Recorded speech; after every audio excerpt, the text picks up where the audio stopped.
All right, fam. I'm going to teach you how to master your macros so you can actually eat to where you can actually hit your goals. Because a lot of you guys are messaging me and you don't know what macros even are or what you're supposed to be doing. So I'm going to actually solve that for you for free right here. Just pay attention, take some notes. This is all you need right here. So, what are macros? Macronutrients are what macros stand for. It's what all calories are made from. Proteins, carbs, and fats, okay? Proteins are for building muscle and it helps with repair and recovery. There's going to be 4 calories per gram. Carbs are your main source of energy, is what your body uses for energy, and they are not bad. Carbs are not your enemy. 4 calories per gram on carbs too. And fats are to help support hormone and body function. So you do need healthy fats, not the bad ones. So be careful which ones you do. And those are 9 calories per gram. So again, protein is 4 calories, carbs are 4 calories, and fats are 9 calories per gram. So you can see how if you start having things with a lot of fat, you can get a lot of calories really fast. Some good protein sources for you are going to be chicken breast, lean, ground turkey, and beef. The leaner the better. Eggs, especially egg whites, okay? Because when you're having eggs, and it's also kind of good protein, but also almost the same in fat. Greek yogurt, salmon, tuna, tofu, and protein powders, of course. Some good carb sources for you are going to be white rice, jasmine rice, oats, potatoes, berries, bananas, whole grain bread, and different kinds of vegetables. And your healthy fats are going to be avocados, avocado oils, nuts, natural nut butters, whole eggs, like I said, good fat sources, chia seeds, and flax seeds as well. Obviously, there's more than this, but these are just a little quick breakdown, okay? Why do you need to track your macros?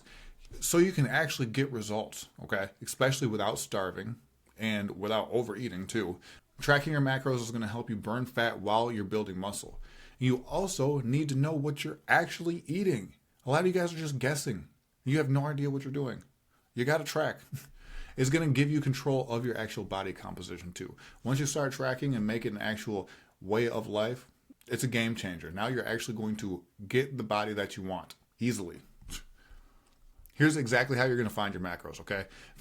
It's called the TDEE, total daily energy expenditure, or your maintenance calories, okay?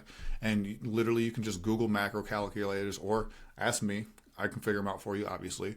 And write down what you're currently eating so you understand a baseline of where you're at right now. This right here is a screenshot of what a macro calculator would possibly look like. So you're going to put in your age, your gender, your height, weight, and then your activity level, and then what your goal is. And that's going to spit out some numbers for you right there. So you're going to want to pick your goal, right? If it's going to be fat loss, if you're trying to lose fat, then I would recommend being a 10% to 20% calorie deficit. If you want to gain muscle and do a lean bulk, that's the only kind of bulk that I suggest. Do not be one of those idiots who do a dirty bulk. They are so hard to come back from, and I've seen people just completely ruin their body and physiques and just look soft and look like shit and never get back to a good looking physique. Don't do it, right? So you want to be in a 5 to 15% calorie surplus if you're going to do that lean bulk. And for maintenance, just stay as close as possible to that TDEE or your maintenance. Let's just stick to that range. When you're doing your split, I always suggest doing 1 gram of protein per pound of goal body weight. So if you're trying to lose weight, then 1 gram of protein per that weight that you're shooting for. Gain weight is the same thing. You obviously figure it out. Okay. If you want to lose fat, keep your fats around 20 to 25% of the total calories and fill the rest with carbs after you hit your protein goal. Do not try to hit your fat goal. You're going to get the best results by trying to stay a little bit under it, but do not go over it. And if you're trying to gain muscle, keep fats around 25 to 30% of your total calories and then fill the rest with carbs after you hit your protein goal. This is going to allow for higher carbs for more energy support since you're trying to build. And again, do not ever go over on your fats. If you do, it's going to blow your diet out of the water. Like I said before, fats are 9 calories per gram, and it's going to be super easy to go over on your calories and just completely miss the mark. How are you going to start tracking? Okay, get a food scale. Stop eyeballing shit. Is very, very inaccurate, and that's honestly where the most mistakes are made. When people start eyeballing, like, this is about so many grams of nuts, so this is about a quarter cup of nuts, and then it's literally like 3/4 to a cup of nuts. And especially if you're just snacking and eating handfuls and stuff, like, you're going to go over. There's no way that you're actually going to get an accurate number. And accuracy is what counts when it's coming to these numbers, right? Make sure you're looking at the nutrition label on the back. Simple as that. Every single food thing has that nutrition label on the back. You just got to look at that, honestly, and then log everything. Either use MyFitnessPal or just write it down if you don't want to use apps.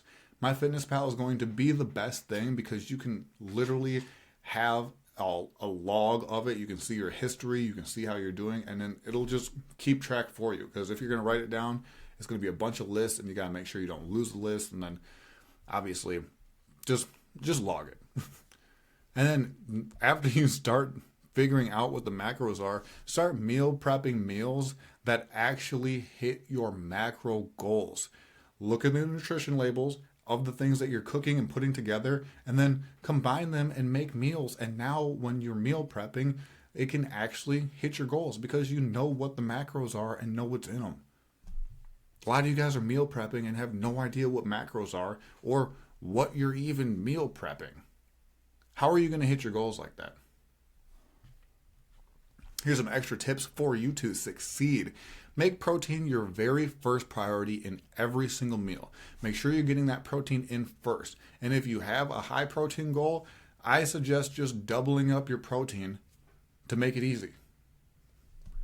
Track your sauces, oils, and snacks. These things add up quick, and they usually sneak in because people aren't counting their barbecue sauce on things, or they have a couple chips or a couple cookies late at night and then just don't even count them, but then they have 12 cookies and wonder why they're not losing weight when it's not accounted for.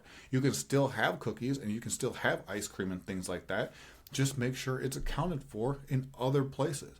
You got to sacrifice over here in the earlier part of the day, or honestly, everything's done by a weekly average, so you'll have to sacrifice earlier in the week so that you can have that ice cream date later on. It's totally fine. My clients do it all the time. I eat ice cream like every other day, and I'm jacked year round. Use high volume and low calorie foods to help you stay full so you're not starving all the time. Also, keep in mind, if you are planning on losing weight, you are probably going to be hungry some of the time because you're used to just eating a bunch, right? So get used to that. But use the high volume foods. So like things like vegetables, fruits, rice cakes, potatoes. These things are going to fill you up more, but they're not going to have a ton of calories in it. So it's not really going to ruin your diet.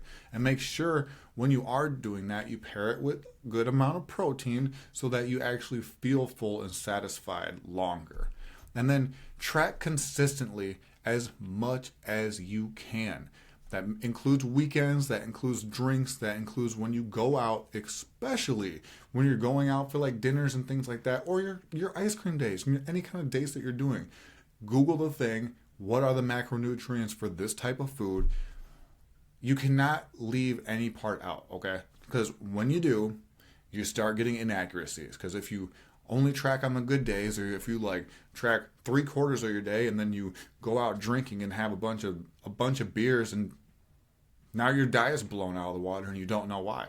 Now you got this beer gut and you haven't gotten any results and you don't know why, because you're not paying attention to what you're putting in your body. I'm going to slide over here for some little bonus tips. You want to start your day with high protein to kickstart your muscle building and metabolism.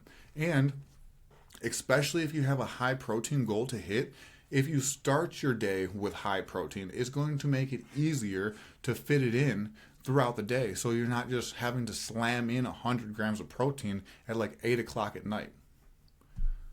You want to do, my favorite thing is to do high carb meals before workouts, at least an hour and a half before you're going to work out. This is going to give you the most energy and make sure you're actually sustained for your workout. And it's also going to give you fantastic pumps You're going to look jacked once you're doing this, I promise you. And then make sure you have the highest protein meals right after workouts. I would definitely do a protein shake and then do some whole foods, high protein meals afterward to help boost recovery and muscle repair as well. Stop making these mistakes. Do not underestimate portions by guessing and not weighing stuff and eyeballing stuff. Stop doing that. It's not doing you any justice, and it's not accurate. Accuracy is going to win this race for you. Don't only track on good days, and make sure you're counting the drinks. It's okay if you drink, just make sure you count the calories that it is going to have in it. If you have a couple glasses or a whole bottle of wine, make sure it's accounted for in other areas, okay? Definitely, you need to hit that protein goal first, but then if you have some extra calories left over, and then it's okay to have those drinks. It's okay to have that ice cream if it fits in your macros. That's the best diet to do if it fits in your macros. And also, when you're going out, it's not that hard. Obviously, I don't know exactly what's in this food right here, but you know what? You can Google things, and a lot of restaurants have the nutrition facts on the website that you can Google. And if it's not on the website, you can actually just Google the general information. So if you're went out and had some lasagna somewhere, you can literally say, what is a general lasagna nutrition facts? And it will literally Google will give you a general thing. Even though it might not be exactly because you didn't actually make it, it's going to be better than not doing it at all. I promise. Make sure you're not just obsessing about these macro numbers and actually learning what you're doing. You want to be able to start eating intuitively. It's not supposed to be so restrictive that everything's crazy and you're just obsessed. You want to actually learn about the macros. So it's more of a freeing thing, giving you those options to be able to eat what you actually want to. Make sure you're not weighing cooked foods. Instead, weigh the raw foods, because the cooked food is actually going to weigh differently than what the raw food is. So if it's like rice or if it's chicken, make sure you're weighing it raw so you have the accurate information with that and not the soaked up, watered version. Maybe you cooked the water out. So now it's just, totally different. Make sure you weigh your foods raw so then you actually have the correct number. And if you want some extra help, then I can absolutely calculate your macros for you and make you several sample meal plans to follow. And I have plenty of other resources like ebooks, recipes, and other things like that, making your journey super simple and taking all the guesswork and work out of it for you. If you are interested, just DM me on Instagram. My ad's right here @_Michael_Hendricks_. If you want personalized custom help to help you reach your goals and actually get results that stick. There's a reason why you're not eating correctly. There's a reason why you don't know what to eat, because you don't know what you don't know. If you want to take the guesswork out of it and make it super simple to actually hit whatever goals they are, fat loss, muscle gain, if you want to stay jacked year round, I can teach you exactly what you need to eat to hit your goals and fit in the foods that you actually enjoy. If you do want help, like I said, just DM me on Instagram and I absolutely got you. I'll put my link in the description as well. And that's it. That is how to master your macros so you actually know how to eat so you can actually reach your goals. I'll see you in the next one.